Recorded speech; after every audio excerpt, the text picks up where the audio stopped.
Hello everyone, welcome to the channel. So this is my first video and I want to do something really special. So I'm featuring a very special blaster for my first review video. So this channel is mainly going to focus and kind of center around dart reviews, kind of just like Nerf battles and 3D printing, like all that stuff, just like in general. Today we're going to be featuring and reviewing the Caliburn 4. Designed by Captain Slug himself, and it features a beefy K26 spring.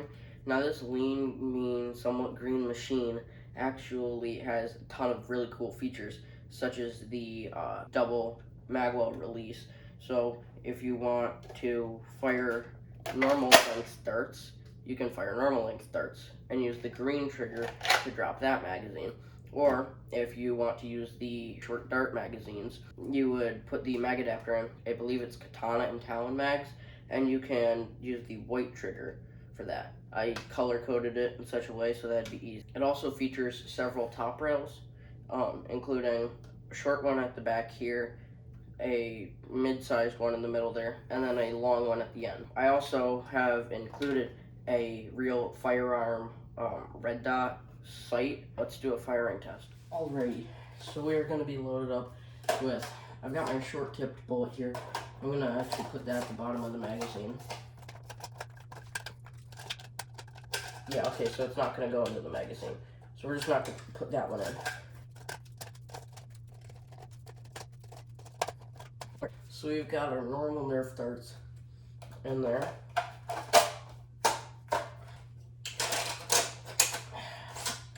Alrighty.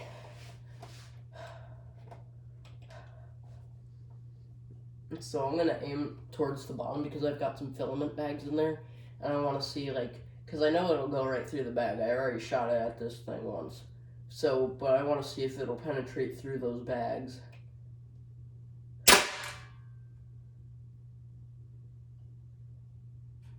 I'm confused. What just happened?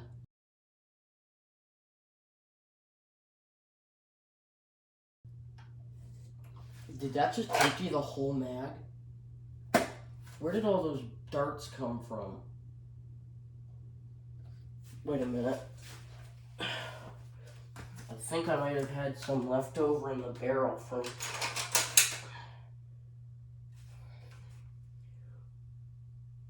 Yeah, I think I did. Alright, so I'm gonna take this bag out.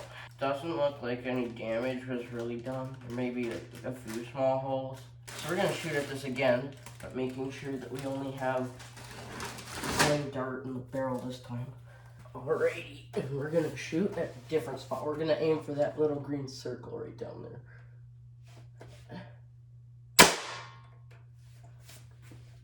Okie dokie. See what the damage is this time.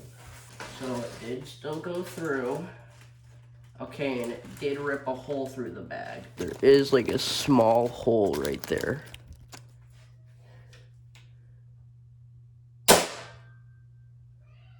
Alright, so that has left bag entirely.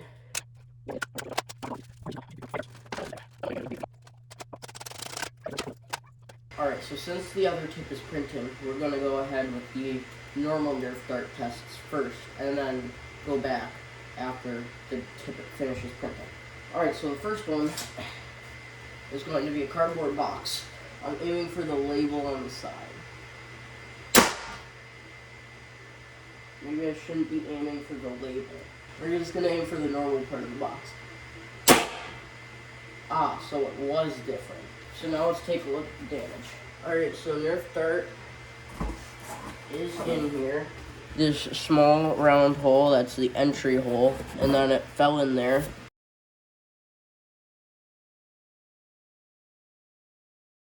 Alright, next up we have cans.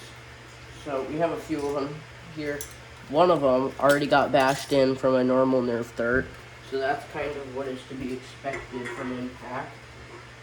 So I'm just going to go ahead and set that up and have a few more cans. I have one set up directly in front of me. Now, it's already been kind of structurally compromised, given the fact that it's already bashed in on one side. Alright, there we go. It is primed.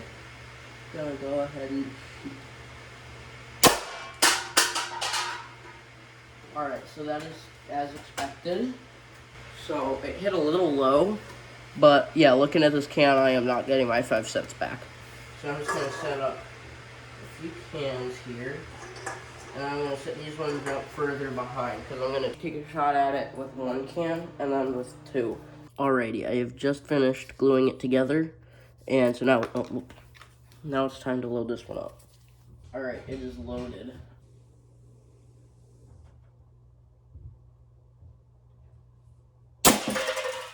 So there was still stuff in here.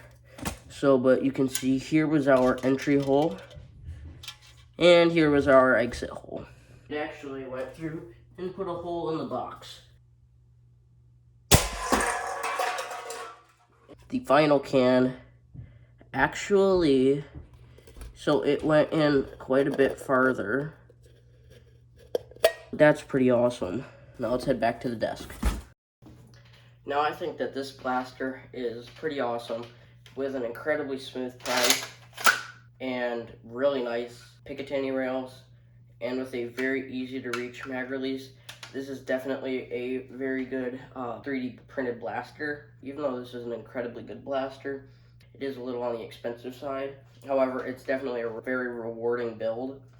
And yeah, I'm definitely gonna have a lot of fun with this in the future. Thank you guys so much for watching. Please leave a like, subscribe, and I'll catch you in the next one.